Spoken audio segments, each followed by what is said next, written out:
as a police. Shooters supposed to be emergency. You have the air. Shot fired. I think you're heading off the shot clock. Officer. 3751 South Polk at a 10-1.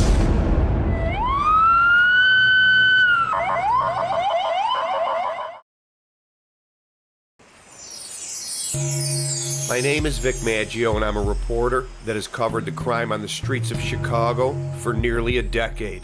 The series In the Line of Duty is about a couple of things: police-involved shootings, violence in the streets, and the reality of what it is like to be a cop here in Chicago. The series also shines a spotlight on multiple key points that led policing down the road of destruction here in Chicago. The Chicago Police Department was formed in 1835 and is the second largest department in the United States. There is a headquarters and 22 districts scattered across the city. And there are 12,000 police officers patrolling the 279 beats in 77 Chicago neighborhoods. The size of the area they cover is about 237 square miles. According to the Chicago Crime Commission, as of 2000, there were over 600 gang factions with approximately 80,000 gang members. Since the elimination of the projects, the mega gang structure has ceased to exist, leaving gang factions splintered into small sets that are harder to track, leaving Chicago cops outmanned and outgunned. Shots fired in the 11th District, Zone 10 radio.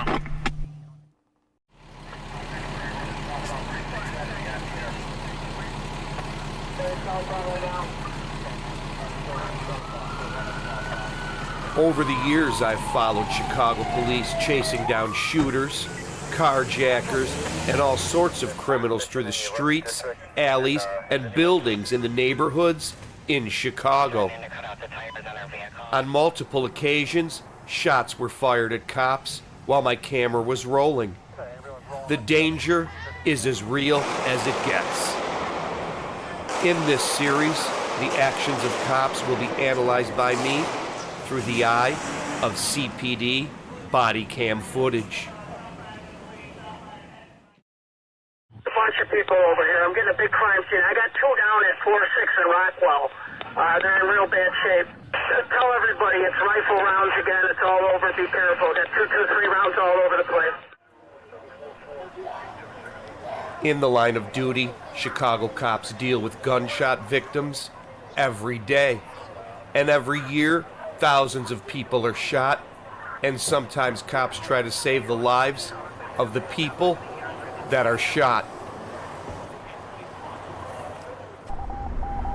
On July 22nd, 2018, a call came over the police radio to be on the lookout for a man shot somewhere on the I-55 Dan Ryan interchange. When Chicago cops arrived on the scene, Illinois state troopers were already working the scene. Shaquille Durkins was fatally shot in the back of the neck by backseat passenger Deontay Young. The front seat passenger and driver looked back after the shooting and saw Young holding a gun. Then they wrestled the gun away from Young. He then bit the passenger in the face during the struggle, and then tried to climb into the front seat and began to attack the driver. The vehicle then crashed into an embankment on the Dan Ryan Expressway. Young chased the driver and the front seat passenger, but they got away. Then he tossed the gun over the side of the I-55 on-ramp. Later, state troopers found Young bloodied and laying in the grassy area about 3 blocks away. Durkins was found covered in blood in the back seat of the Mercedes. Illinois state troopers pulled him from the back seat of the car, laid him out on the expressway pavement, and administered CPR on him for over 15 minutes. The troopers tried to keep him alive while waiting for the ambulance to arrive. It took some time to arrive because of the traffic jam caused by the shooting.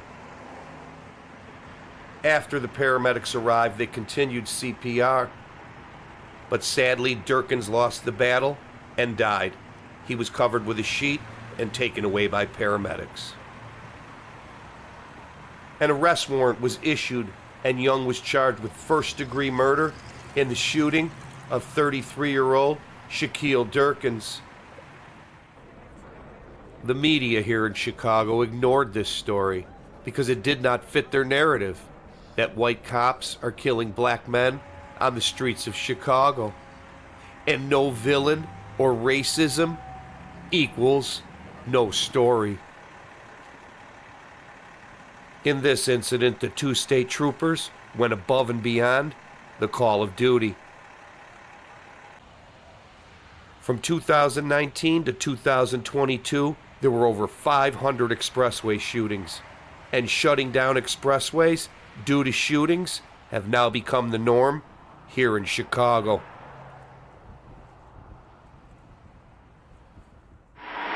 Shots fired and shooting at Dan Ryan. Driver said they're shooting. Officers up at Waterworth and Garfield. There were some people that ran to try to get westbound. This expressway shooting is vastly different than the one you just seen. On August 26th of 2018, a shootout took place on a 1-mile stretch of the Dan Ryan Expressway. 2 men were seriously wounded after a lot of shots were fired on the expressway near Garfield Boulevard. Chicago police tactical officers could be seen with guns drawn, running around the top of the expressway, searching for the shooters.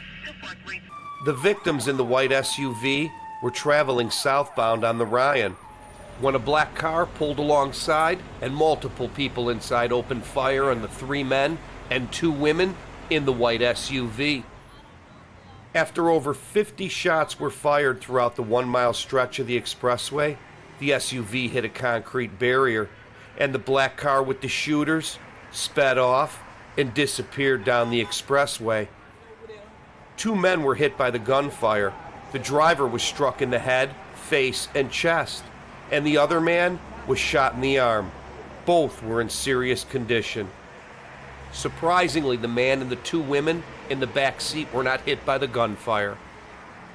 Some on the scene thought the driver was dead because no aid was being rendered by cops. The male passenger can be seen wounded sitting along the shoulder, surrounded by state troopers and the backseat passengers. The driver sat lifeless, covered in blood for at least 15 minutes, while police flashed their lights into the car, looking for signs of life. I could see he was clearly breathing, but no one on the scene tried to treat him. And the question is why? And I found out it's the option of each and every cop to treat the wounds of gunshot victims. Sometimes the wounds are not within their basic expertise, and that's why they have to wait for paramedics.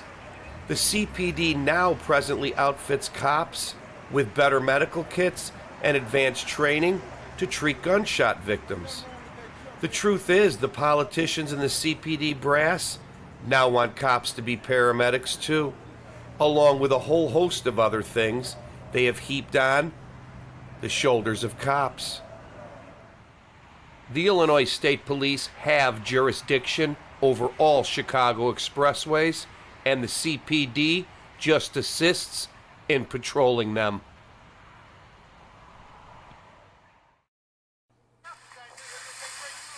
Come on over here.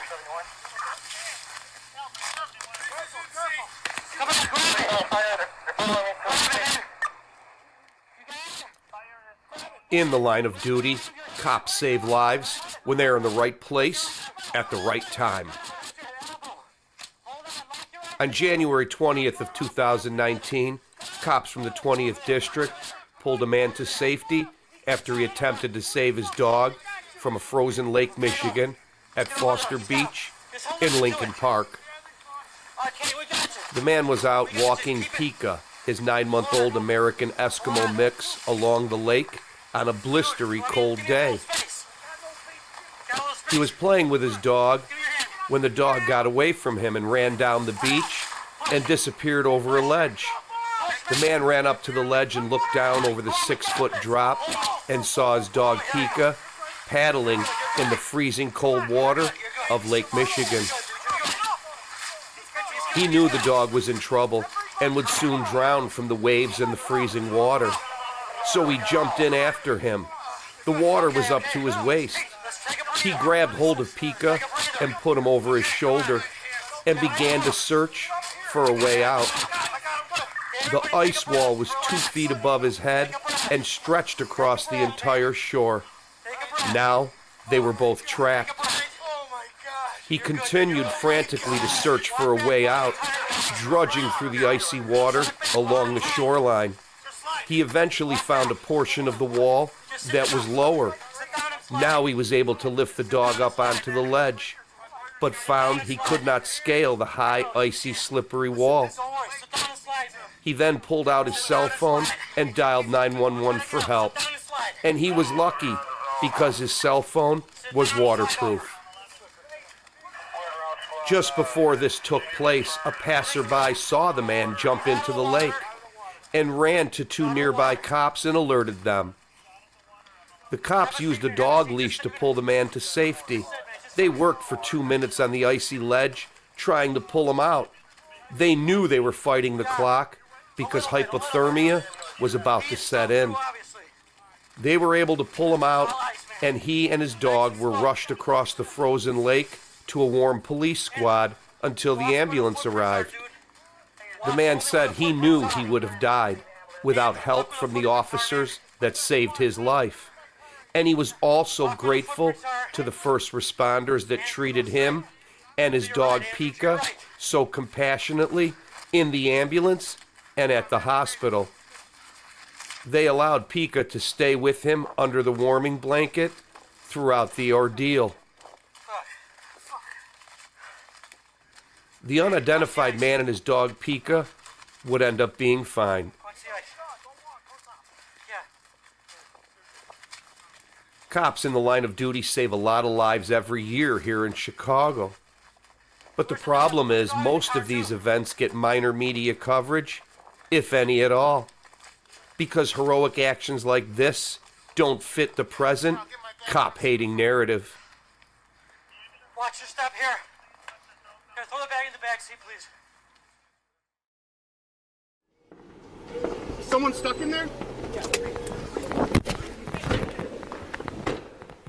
In the line of duty, cops periodically come up against the clock that ticks between life and death. Get him out, get him out, get him out. Get him out, bro. Come on. Let's go out. Unlock the door. You got a fire right there. On July 4th, 2020, a man and a woman were killed, and another woman was critically injured in a high-speed crash in the East Garfield Park neighborhood on the west side. Come on, man. Get him out, man. Come on, man. Move. More back. Pull him more back. This shit's gonna explode. Pull him more. Get at it. Relax. Got it. Go, go. The male driver was speeding west in a Jeep SUV at around 10 p.m. when it hit a parked vehicle, then hit a metal pillar before coming to a stop and bursting into flames.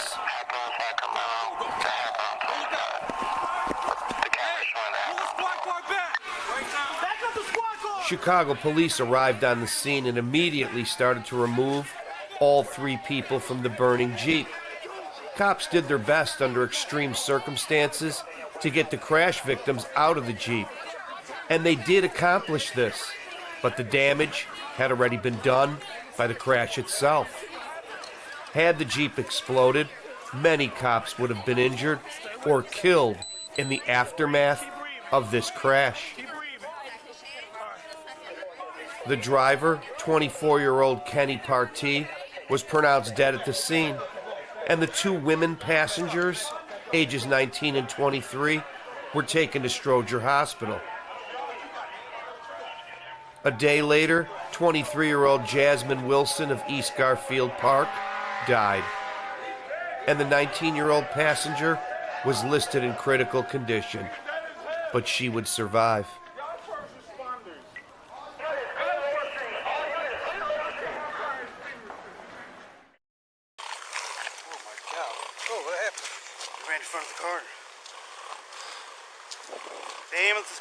Sit still.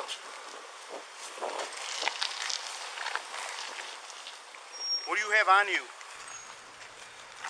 In the line of duty, cops deal with gory scenes like this on a regular basis. In this case, a drug suspect was being taken into custody by cops and fled with one handcuff on and was hit by a car. And he was in real bad shape. Drugs were found when he was searched by cops, and one cop went out of his way to help this suspect.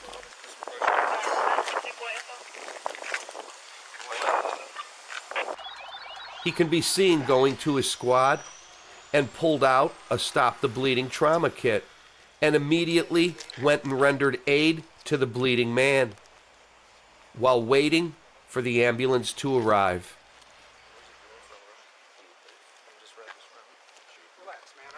Cops that find themselves in these situations never get the credit they truly deserve.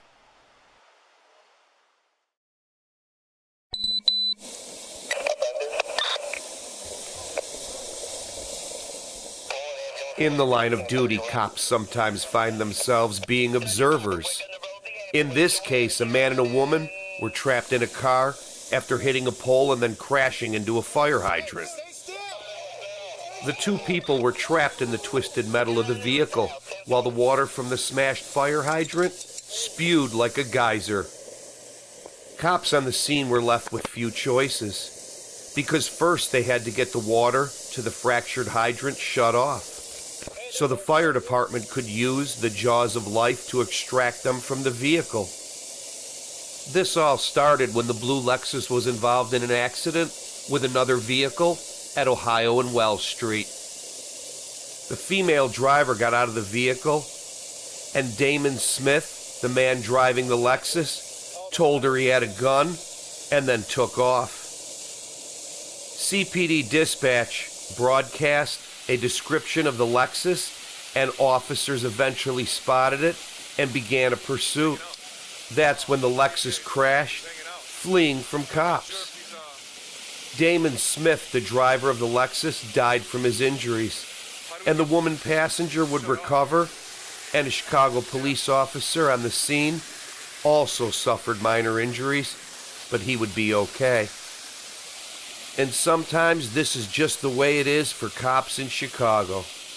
Due to these circumstances, they were forced to wait for other first responders to arrive and basically became spectators. Turn your camera on. Go on, he does crash. Send an ambulance. Drop the gun! Drop the gun! Please! Freeze! Please! Stop. Raise your fucking hands! That was 662 Charlie. Laramie and Lemoyne units, Laramie and Lemoyne. 524 showing around. 2524 10-4. Clear, all black. In the line of duty, cops roll up on unforeseen situations, and this is one of them. Cops witnessed a shooting between two men that were fighting in the North Austin neighborhood. One of the men jumped in his pickup truck and tried to run the other man over on foot. And that's when the man on foot pulled out a gun and started firing into the pickup truck. At this exact moment, a cop opened fire, firing 3 shots at the man, shooting into the crashed pickup truck. The shooter was not hit and ran away. The man shot in the pickup truck crashed into a parked car. He was shot multiple times in the head and had collapsed forward on the steering wheel with his foot on the gas while the truck was in gear. The truck tires spun out of control and started a fire beneath the truck. Cops were well aware the truck could blow up or become unwedged from the parked car and blast forward, running down cops in its path. Some cops fanned out and tried to find the shooter, and the others stayed on the scene and for about 5 minutes tried to extract the man wounded in the pickup truck. Once the tires burned down to the rim, cops made their move. With a fire under the truck, cops pulled the man to safety and performed CPR until paramedics arrived. Unfortunately, the 27-year-old victim later died at Stroger Hospital, and the shooter was never found. And cops went above and beyond the call of duty in this crazy incident. Please, units, we got an ambulance rolling. And 7560, can you repeat your transmission? 222. Hands up! Hands up! 222. You show me going up the wall as well. 262 added. Go to In the line of duty, cops find chasing a suspect with a gun can end in many different ways. He crashed, he crashed, he crashed. On September 16, 2022, on the 4100 block of South Oakenwald in the Oakland neighborhood, He's in the woods over here. a Chicago pod camera focused in on three men in a silver SUV. One of the men had a gun with an extended magazine, and he put it in his pocket. A squad was quickly dispatched to the location, and cops jumped out and yelled, "Hands up!" and the SUV sped off in reverse for about 2 blocks. The passenger door was still open, and the SUV hit a curb and ejected the 20-year-old man from the vehicle. He was killed instantly, and the SUV went over the steep ledge that runs along the railroad tracks.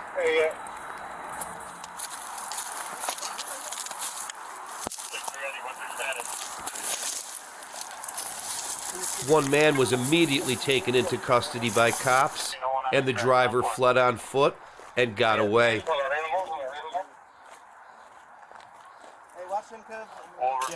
It wasn't the efforts by cops to take that gun that killed him. It was the actions of the driver that ultimately cost him his life. And luckily, no innocent people were hurt or killed in this incident. And this incident and many other incidents like it are being used as reasons to stop chasing people with guns on foot and in squads. Rowan and Oakenwald, there is a weapon right here where this individual is at that we need an ammo at. I did not recover it, but it's here. Because the powers that be can't stomach outcomes like this. The flip side is, what would that young man have done with that gun? Would he have shot or killed somebody with that gun? Or sold it to somebody else? What we do know is there is one less gun on the streets. And unfortunately, one less young man, too.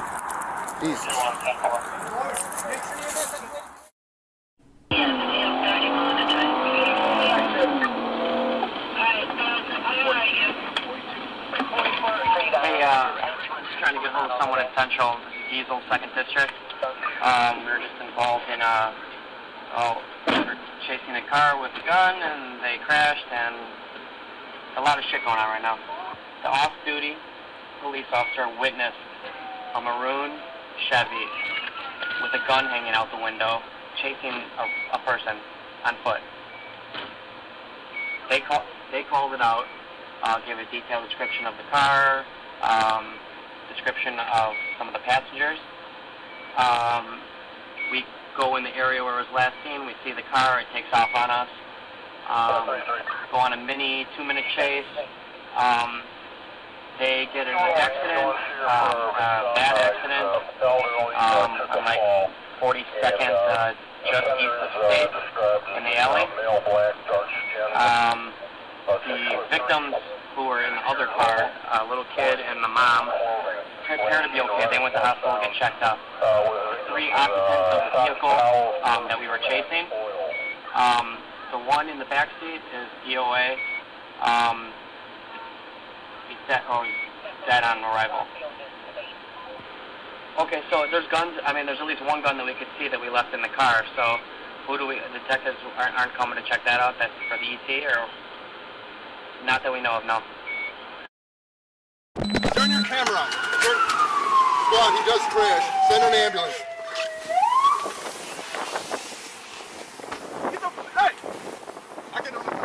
In the line of duty, cops chase carjackers, and sometimes the fleeing jacker dies by his own hand. Dude, turn your fucking camera. In this incident, 2 carjackers wearing masks confronted an 88-year-old man at gunpoint on the 1000 block of West 61st Street in the Inglewood neighborhood. The victim had just returned home from the gym when he was ordered by two carjackers to turn over the keys to his 2003 silver Lincoln. He gave up the keys, and the carjackers took off. Don't wait. Oh, 762. 760, Charlie. You sent 2 ambulances. Chicago police spotted the car heading north on Wentworth and got behind the Lincoln, and it sped away. Moments later, it rear-ended a semi-trailer at a high rate of speed, ending the chase. There's maybe 2 guns in the car. I got you. Yo! I'm gonna grab it. Don't move! Don't grab it. I don't know, unless you feel like he can reach through it. I don't know. If you feel like he can grab it, dude. You think he can grab the pistol? Yeah. The car was totally mangled, and the driver of the stolen Lincoln died on the scene. And the other man was taken in critical condition to Stroger Hospital. This is a rare case where a gun crime injured no one, except the suspects in the end. The gun crime led to turning this car into a weapon that kills. And luckily it wasn't a civilian that was struck and killed by these jackers. There are so many different reasons that surround these car accidents, and these are just a few of the many accidents I have covered over the years. On May 18th, a car was being shot at, and the driver hit the gas trying to escape from the shooter, then crashed into 2 cars driving down the road at 16th and Pulaski in the Holman Square neighborhood. There were people hurt in this accident. On August 11th of 2016, a gunman was fleeing after firing shots at someone in another car. He blew the red light and nailed 2 cars. One car was full of women, and the other car had 2 people in it that were injured. The guy that caused all this misery was taken into custody on the scene. On August 1st of 2016, cops were responding to a shooting on Pulaski and Division in the Humboldt Park neighborhood. Cops were about a block away when they crashed head-on into a lady's car, bounced off her car, and crashed into a parked car. Both cops had minor injuries, and the woman stayed on the scene, and she would be okay.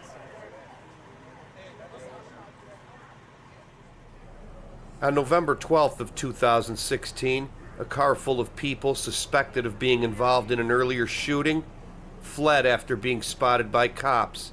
They then crashed the stolen minivan at Costner and Hirsch in the Garfield Park neighborhood. Luckily, no one else but the suspects were injured in this crash. These accidents happen for a variety of reasons and have different circumstances surrounding them. A person fleeing from cops in a car sometimes turns out to be as deadly as a man with a gun. And when a person chooses to turn a vehicle into a weapon, everyone around that vehicle becomes a potential victim. Car accidents can be more destructive and more visually graphic and disturbing than most shooting scenes. These weaponized cars aimed at cops and the public over the decade has been a problem. But since the COVID lockdowns, the weaponized cars are being crashed by the unhinged public more and more every day, rising to an epidemic level. Hit him. Yeah, we got your ass. Oh, come on, Lord. Got your ass on camera. What you gonna shoot us for? You pull that gun on us, we got your ass on camera, nigga. In the line of duty, cops sometimes use physical force to take a suspect into custody. The question is, when does it become excessive and why? Fuck, we ain't did shit. Fuck is y'all doing? The Chicago Police Department makes tens of thousands of arrests every year, and a small fraction of these arrests are deemed to be excessive. For one motherfucker? Y'all scary as hell. 39. Right, yeah. Ooh. Get the fuck back! Get the fuck back! That's all right. No. Slow down. It's only one motherfucker. He just kicked the motherfucker in the street.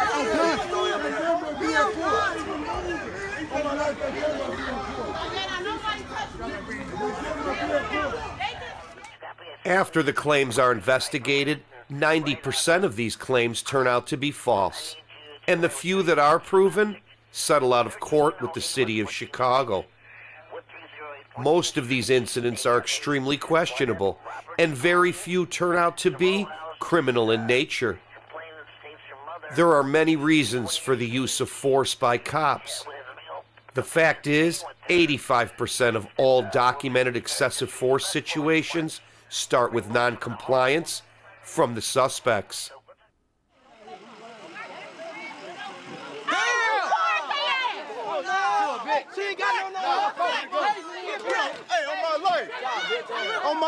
Over the past 10 years, disrespect towards cops has been spiraling out of control.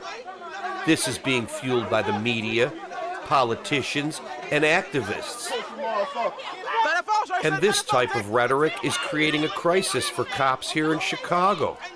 The truth is, these tense and heated interactions with the public sometimes turn cops into the aggressors. And the suspect ends up on the receiving end of force by cops.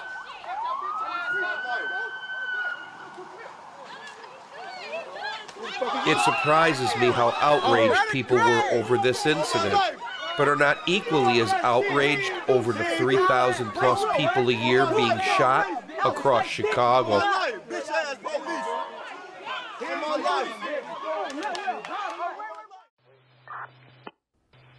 I have found that in the present age of cell phone cameras, body cams, some suspects purposefully resist arrest and push cops into using excessive force.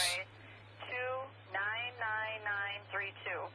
One southbound on the Dan Ryan. That's too many. Most of the time, this is an attempt to shift the focus off of them and their criminal actions, turning themselves into victims and cops into villains. There are a very small percentage of cases where cops overexceed their authority, but most of these cases turn out to be justified. This case here is one of the worst cases I've seen in years of excessive force by cops. Make sure his airway's open. What's up, man? You got a driver's license? Why? Because you didn't use your turn signal to come in here and your plate light is out. My turn signal was on. No, it's not. And my plate, just so you know, light is out? Yes. You got a driver's license? Oh my God, are you serious right now? Just so you know, you're being recorded with audio and video. Huh? You're being recorded with audio and video. Can you lower that window down, please? The new law enforcement transparency campaign began 15 years ago and has been a double-edged sword for cops. Without the cameras, it is the cops' word against the suspects. But with the body cams, false claims against cops can be rooted out. And when cops are wrong, they are held accountable for their actions that are sometimes proven to be excessive. Another pitfall for cops with cams is the few videos that show cops seriously violating people's rights. These videos are being used to wage war on cops. The new society that has been created through victimization is full of disrespectful, non-compliant criminals that have become a big problem for good cops. Another problem is sympathy by some in the public for criminals over cops. Some in these communities side with criminal suspects that terrorize their neighborhoods. Why? Because cops have been made out to be public enemy number one. They just threw me out the car for for no reason. No, we didn't. You stepped out of the vehicle. Today, people are constantly being told they are victims at the hands of cops. When you add in the failing revolving door justice system, a failing education system, and failed parenting, which is happening on an epic generational scale here in Chicago, all this combined has created a very dangerous class of people that feel laws do not apply to them. The politicians and their failed agenda are dumping the system's failures on cops. All these failures begin and end with the policymakers. Cops are now being tasked to deal with the total collapse of the mental health system and are presently being forced to be psychiatrists and psychologists, among other things. And the question is, how much more burden will the failed system heap on the shoulders of cops in the future? Due to their decades-long failed policies, policing in Chicago is in deep, deep trouble today. Hey, Mr. Corey. Judging by your attitude and your behavior, I'm kind of worried about your mental health. Boy, if you don't get out of here, my mental health. Yes, the way you're taking off your clothing. I'm a junior in college. What the heck is mentally wrong with me? I don't know. I'm asking because. No, you're just trying to. No. It's all on camera. I have not had anything. All right. You've been profiling me since. What are you talking? You guys drove past me and then gonna talk about my license plate light is out. Boy, get out of here with that bullshit ass excuse for pulling somebody over. Well, you're taking your clothing off. Working in guns, recovering 10,000 guns, as we know with Ella French's death, is dangerous work for Chicago police officers. It's very dangerous work. We've had record number of officers shot at and shot. This year, last year, it continues. This violence against police officers continues. It's more than rhetoric. It's violence against police officers in this country. Guys, it's time to go. It's time to go. Time to go. Let's go. Keep moving. Keep moving. It's time to go. It's time to go. All my bosses want to do is lock people up right now. I don't want to. Please go home. They been some calls or Please go. Yeah, guys. It's time to go home. It's time to go home. In the line of duty, cops are very aware large street parties with drugs, booze, and a gun can easily become a mass shooting scene. But you're not in here. You gotta go though. How can I go when my ride? Do you live there? No, my friend lives there. What I would do is hang out over. During the summer months here in Chicago, cops are constantly breaking up large block parties. This is the third time we've been here. Come on. We just want to stand outside. No, we won't go. No, we won't go. Don't start it. Come on, man. Thank you. Hey, you good. Come on. Oh, God, don't grab me because it seems like he whipped that. Ain't no guns back here. Ain't no guns. Hey, move on, y'all. Ain't no guns. On July 28th of 2017, cops were dispatched to break up a large party due to loud music. When they arrived, they asked all the partiers to go home. Some left and others refused and decided to stay and defy cops' orders to disperse. Y'all wrong for that. Hey, get your fucking hands out. Get your fucking hands out here. Lay down on your stomach. Lay down on your stomach. Man, stop touching me. Back up, man. You gotta go to jail, man. One young man in the crowd told cops, "There ain't no guns here." This statement would quickly be proven wrong by cops. The young men and a few girls became aggressive toward cops, and cops pushed back and took down a few of the most aggressive men. One of the men's gun fell out of his waistband. He was arrested, and the rest of the people went home.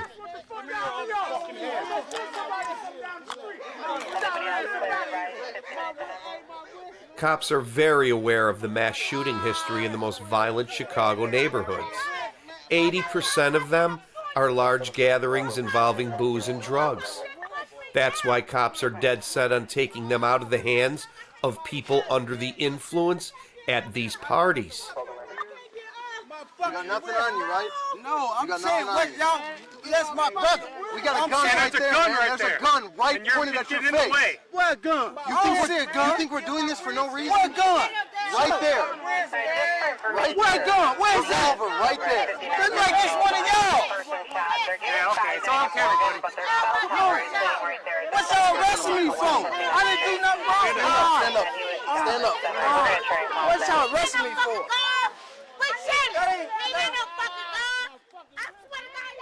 The powers that be can't seem to figure out why cops are so aggressive towards the young men in these high-crime neighborhoods. The reason is the top 10 most violent neighborhoods in Chicago account for 70% of the 10,000 illegal guns taken off the streets every year. You're pushing all this while we were trying to get this gun off. No, I'm just saying, y'all stepping on him. We're going to the car.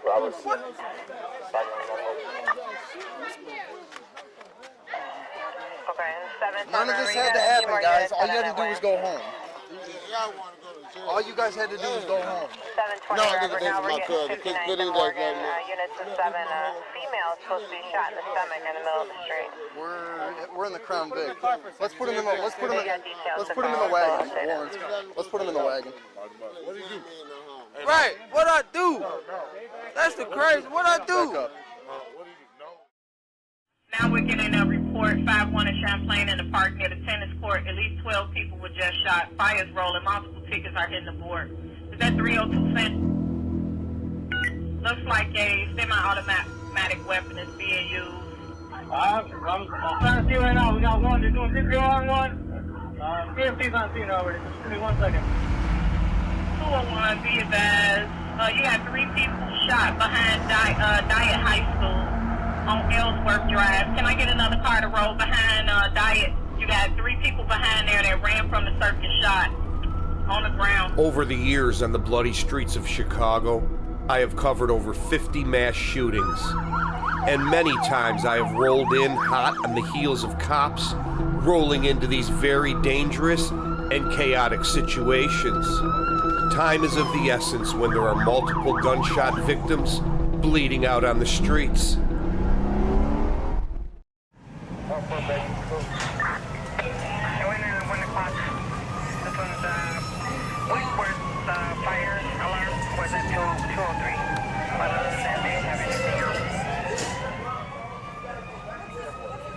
In the line of duty, there are 3 things that Chicago cops will be forced to face at some point in their careers.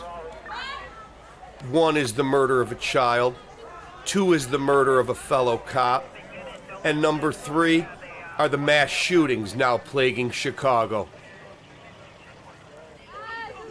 The number 1 priority of Chicago cops is to get the guns out of the hands of criminals and young men that have no legal right to possess them.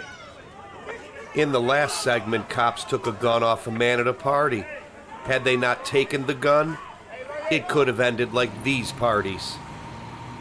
A fight starts, a gun is pulled, and many people end up shot or killed.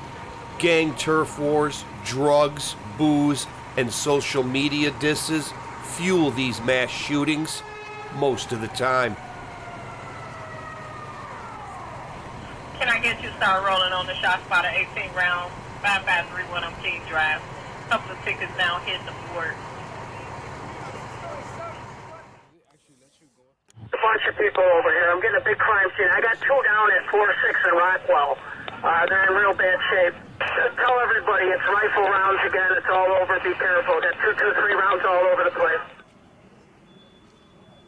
From 2016 through 2021, there were 115 mass shootings, consisting of 5 or more people. The largest mass shooting was in 2021, where 15 people were shot. In 2022, there were 48 mass shootings. Nearly 1,000 people have been wounded and over 100 have been killed in mass shootings here in Chicago. Chicago police are the first ones to arrive on these mass shooting scenes. These scenes are volatile, emotional, tense situations.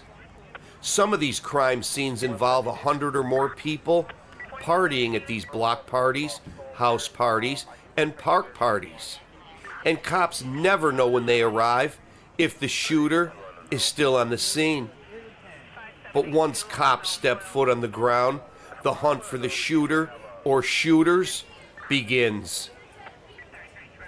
CPD's priorities are to secure the crime scene and then tend to the wounded. Some cops do triage on the wounded and prioritize their wounds for paramedics and firemen that follow close behind. The victims cops encounter on these mass shootings range from infants to the elderly. Some are moms, dads, children, teens that are sons and daughters, aunts and uncles, grandma and grandpa, friends and neighbors, and some are gang members.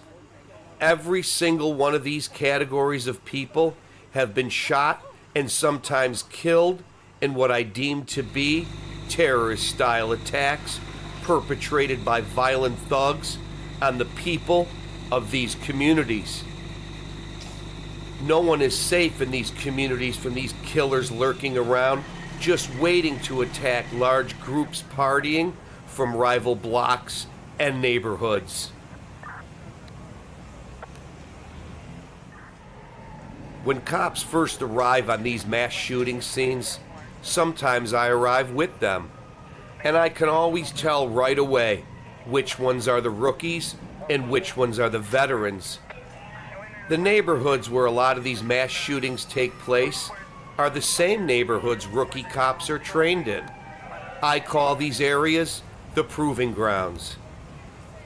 And I am sure these situations are a rude awakening for young cops that witness the absolute savagery taking place in the city they took an oath to serve and protect.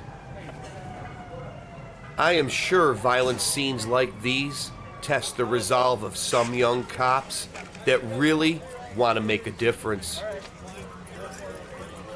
Once the victims are taken by paramedics to the hospital, a squad is always assigned to follow the ambulance to the hospital to interview the victims when they are able to be interviewed. Once the victims are gone, a large perimeter is set up and the investigation ramps up. Shell casings are immediately marked, and then witnesses on the scene are interviewed. The men and women of the CPD and CFD have become very efficient when working these chaotic and sometimes gory crime scenes. I have watched Chicago cops work these scenes for years, and it all starts to look routine to me. The real shocker for young cops training in the killing fields is the neighborhood code of silence. Because of this code, the shootings and killings sometimes become unsolved crimes. Because most of the witnesses and victims refuse to talk to cops about who shot them.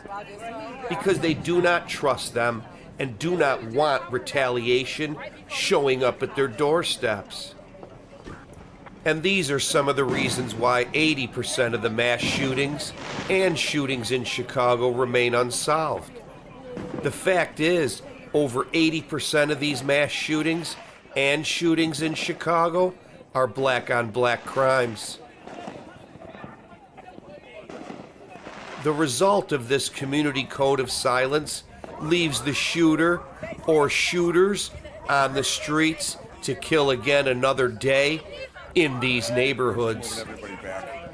And this leaves the residents in these communities living a nightmare that never seems to end.